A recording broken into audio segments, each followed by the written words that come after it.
ఉత్తరాంధ్ర కీలక నియోజకవర్గాల్లో ఒకటి బొబ్బిలి. ఉమ్మడి ఆంధ్రప్రదేశ్లోనూ ఈ నియోజకవర్గానికి ప్రత్యేక స్థానం. ఉత్తరాంధ్రలో చదువుల్లో మేటి బొబ్బిలి. బొబ్బిలి యుద్ధానికి దేశవ్యాప్త ప్రాముఖ్యత ఉంది. బొబ్బిలి చారిత్రక వారసత్వ సంపదకు పుట్టినిల్లు. వీణల తయారీ కేంద్రంగానూ ఈ ప్రాంతం ప్రాముఖ్యత సాధించింది. బొబ్బిలి వీణ అంటే గుర్తుపట్టని వారుండరు. బొబ్బిలి నియోజకవర్గంలో రాజకీయ చైతన్యం కూడా ఎక్కువే. పార్టీలతో పాటు వ్యక్తుల సొంత ఇమేజ్తో గెలుస్తూ వస్తున్నారు. టీడీపీ ఆవిర్భావం తర్వాత ఈ నియోజకవర్గంలో 3 సార్లు గెలుపొందింది. ఎక్కువ సార్లు కాంగ్రెస్ సత్తా చాటింది. ఈ నియోజకవర్గం ఓటర్ నాడి ఈసారి ఎలా ఉందో తెలుసుకునే ముందు 2019 అసెంబ్లీ ఫలితాలను ఓసారి పరిశీలిద్దాం. 2019 ఎన్నికల్లో ఈ నియోజకవర్గం నుంచి వెంకట చిన అప్పలనాయుడు వర్సెస్ సుజయ్ కృష్ణ రంగారావు వీళ్ళిద్దరి మధ్య పోటీ జరిగింది. ఆ ఎన్నికల్లో వైఎస్ఆర్ కాంగ్రెస్ పార్టీకి 48% ఓట్లు, తెలుగుదేశం పార్టీకి 44%, జనసేన పార్టీకి 2%, ఇతరులకు 6% ఓట్లు పోలయ్యాయి. అంటే 2019 ఎన్నికల్లో బొబ్బిలి నియోజకవర్గంలో వైసీపీ మంచి మార్జిన్తో గెలిచింది.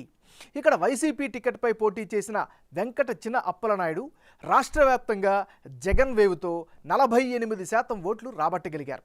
ఇక తెలుగుదేశం పార్టీ అభ్యర్థి సుజయ్ కృష్ణ రంగారావుకు 44% ఓట్లు వచ్చాయి. ఇక జనసేన పార్టీకి 2% ఓట్లు రాగా ఇతరులకు 6% ఓట్లు లభించాయి. మరి ఈసారి ఎన్నికల్లో బొబ్బిలి సెగ్మెంట్లో రాజకీయం ఎలా ఉండబోతుందో big TV exclusive detailed election సర్వేలో వెల్లడైనటువంటి అభిప్రాయాలను ఇప్పుడు పరిశీలిద్దాం. వైసీపీ నాయకుడు సంబంగి వెంకట చిన అప్పలనాయుడు. ఈయనకి ఈసారి ఎన్నికలలో అనుకూలమైనటువంటి అంశాలు ఏమిటి పరిశీలిస్తే, ముందుగా హాస్పిటల్స్లో వసతులను మెరుగుపరచడంలో కృషి చేశారు. ఇది ఖచ్చితంగా ఈయనకి అనుకూలమైనటువంటి అంశం.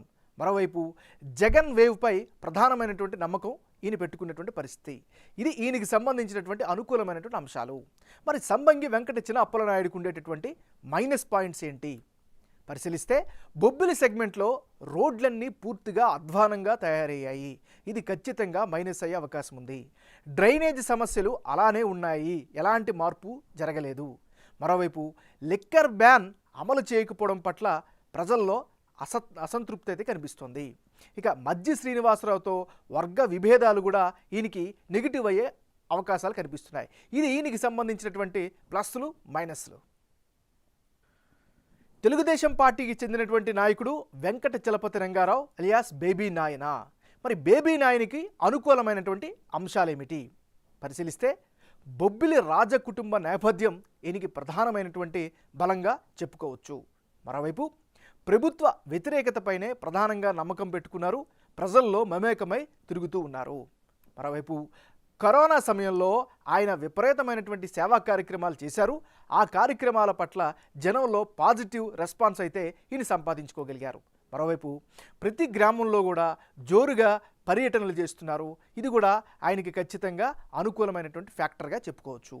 మరి బేబీ నాయనకు ఉండేటటువంటి మైనస్ పాయింట్స్ ఏంటి అనేది ఒకసారి కనుక పరిశీలిస్తే, లేటుగా రంగంలోకి దిగారు, రాజకీయ యవనికపైన చర్యలు చేపడుతున్నారనేటటువంటి ఒక అంశం ప్రధానంగా మైనస్ అయ్యే అవకాశం ఉంది. ఇది ఈయనకి సంబంధించినటువంటి ప్లస్లు మైనస్లు. ఎవరెవరు ఏ పార్టీ నుంచి బరిలోకి దిగితే బొబ్బిలి నియోజకవర్గంలో రాజకీయాలు ఏ విధంగా ఉండే అవకాశం ఉంది?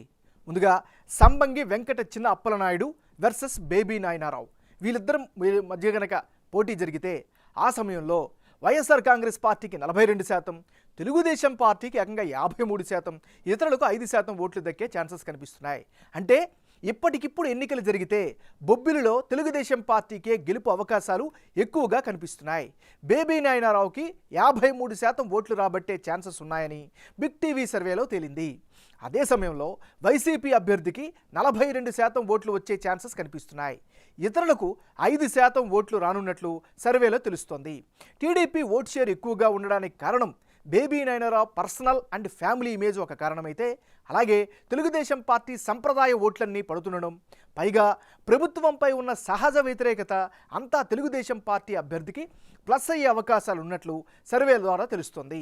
ఇక వైసీపీకి వచ్చే ఓట్ షేర్కు ప్రధాన కారణం ప్రభుత్వ స్కీముల ద్వారా లబ్ధి పొందుతున్న ప్రజలు ఓటు వేయాలని డిసైడ్ అవ్వడమే. ఇదొక పాజిటివ్ ఇంపాక్ట్గా మారుతోంది.